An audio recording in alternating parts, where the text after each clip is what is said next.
Mume wako sio tatizo, mimi si mwanaume. Mume wangu ananitosheleza bwana. Mume wako kwani mume wako alichonacho mimi sina? Mimi ananitosheleza bwanangu. Kwa siwezi kumchiti bwanangu, nampenda. Sawa.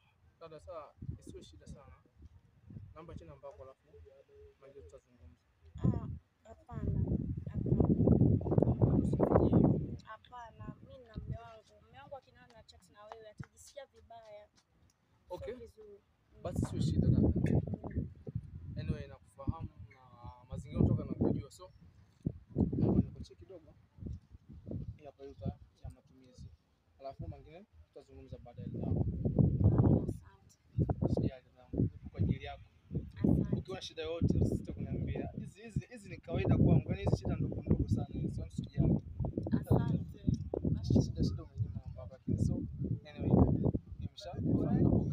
Asante. Sawa, baadaye. Asante. Anita, hapo unaweza kuzungumza bidua na midomo. Eti ya vocha. Bwanangu mwenyewe ananiachia 10,000.